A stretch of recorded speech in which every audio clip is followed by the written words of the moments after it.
Hamas के Israel पर हुए हमले को 5 दिन बीत चुके हैं, मगर दोनों तरफ से धुआंधार हमले जारी हैं। इजराइल रुकने को तैयार नहीं है तो हमास झुकने को तैयार नहीं है।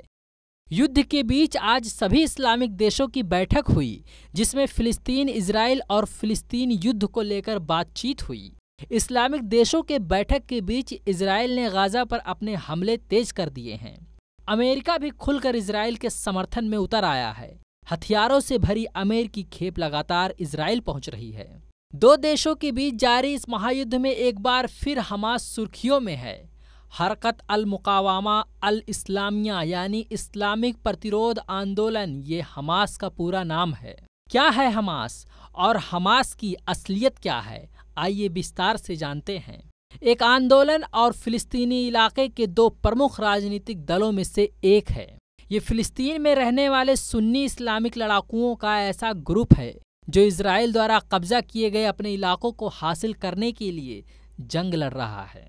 इसे एक राष्ट्रवादी संगठन के रूप में भी देखा जाता है।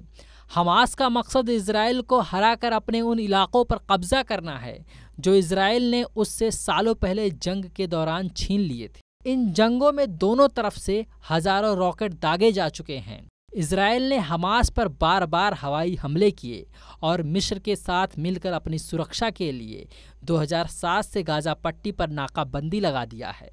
हमास गाजा पट्टी में 2 मिलियन से ज़्यादा फिलिस्तीनियों पर शासन करता है, लेकिन यह समूह इजराइल के प्रति अपने सशस्त्र प्रतिरोध के लिए जाना जाता है। अमेरिका, ब्रिटेन सहित दर्जनों देशों ने हमास को एक आतंकवादी संगठन का नाम भी दे रखा है। साल 1997 में अमेरिका ने हमास को एक विदेशी आतंकवादी संगठन घोषित किया। हमास की स्थापना फिलिस्तीनी मौलवी शेख अहमद यासीन ने की थी, जो अपनी शुरुआती जिंदगी काहिरा में इस्लामिक पढ़ाई लिखाई करने के बाद मुस्लिम ब्रदरहुड की स्थानीय शाखाओं में एक एक्टिविस्ट बन गए। 1960 के दशक में मौलवी शेख अहमद यासीन ने वेस्ट बैंक और गाजा में उपदेश दिया और इस्लाम से जुड़े धार्मिक काम किए। वेस्ट बैंक, गाजा और पूर्वी यरूशलेम पर इजराइल के कब्जे के खिलाफ मौलवी शेख अहमद यासीन ने ब्रदरहुड की स्थापना की। दिसंबर 1987 में गाजा में ब्रदरहुड की राजनीतिक शाखा के रूप में हमास की स्थापना की। उस वक्त हमास का इरादा फिलिस्तीनी इस्लामिक जिहाद PIJ का मुकाबला करना था। PIJ एक ऐसा संगठन है जिसने फिलिस्तीनियों के समर्थन को ब्रदरहुड से दूर करने की धमकी दी थी। साल 1988 में हमास ने अपना चार्टर पब्लिश किया। हमास ने इजराइल के विनाश और ऐतिहासिक फिलिस्तीन में एक इस्लामी समाज की स्थापना का आह्वान किया। इजरायली सेना ने 2004 में हमास के संस्थापक यासीन की हत्या कर दी। हमास ने 2017 में एक नया डॉक्यूमेंट पब्लिश किया, जिसमें 6 दिवसीय युद्ध से पहले स्थापित ग्रीन लाइन सरहद पर एक अंतरिम फिलिस्तीनी राज्य को स्वीकार किया गया था, लेकिन इस बार भी इजराइल को मान्यता देने से इनकार कर दिया गया। इस डॉक्यूमेंट्स में इस बात पर भी जोर दिया गया कि हमास का संघर्ष यहूदियों से नहीं बल्कि कब्जा करने वाले जयोनी हमलावरों से है। इजराइल ने कहा कि हमास दुनिया को बेवकूफ बनाने की कोशिश कर रहा है। हमास का नेतृत्व कौन करता है? हमास के पास नेतृत्व के लिए कई बॉडीज हैं जो कई तरह से राजनीतिक, सैन्य और सामाजिक कार्य करते हैं।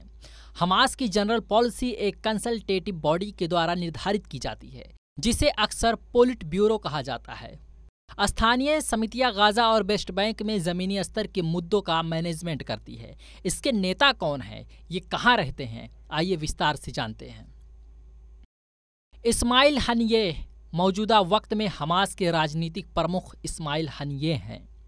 इस्माइल हनियेह 2020 से कतर की राजधानी दोहा से हमास के लिए काम कर रहे हैं। यहया सिनवार हमास की सैन्य शाखा का नेतृत्व करते थे।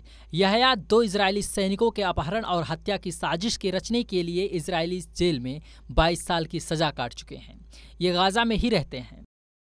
मोहम्मद दीफ हमास की सैन्य शाखा इज़ अद्दीन अल कसम ब्रिगेड की कमान मोहम्मद दीफ संभालते हैं। इजरायली सेना ने 2022 के हवाई हमले में मोहम्मद दीफ की हत्या कर दी थी।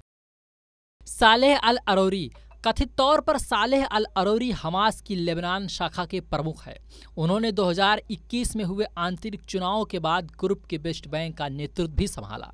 अमेरिका के जरिए हमास को आतंकवादी संगठन घोषित किए जाने के बाद इसे आधिकारिक सहायता से महरूम कर दिया गया। मौजूदा वक्त में ईरान हमास के सबसे बड़े मददगारों में से एक है।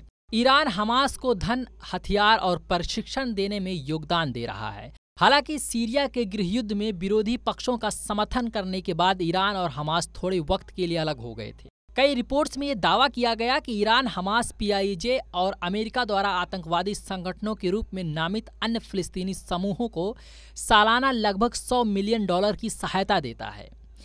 साल 2018 में अमेरिका ने ईरान परमाणु समझौते से हटने के बाद लगाए गए प्रतिबंधों के साथ तेहरान की अपने विदेशी भागीदारों को वित्त पोषित करने की क्षमता को बाधित कर दिया है। साल 2022 में रेसेप तैयब एर्दोगान ने सत्ता में आने के बाद तुर्की हमास का एक और कट्टर समर्थक और इजराइल का आलोचक रहा है। हालांकि अंकारा इस बात पर जोर देता है कि वो केवल राजनीतिक रूप से हमास का समर्थन करता है। तुर्की पर भी हमास को आर्थिक मदद करने के आरोप लगते रहे हैं। Bureau report JK24x7।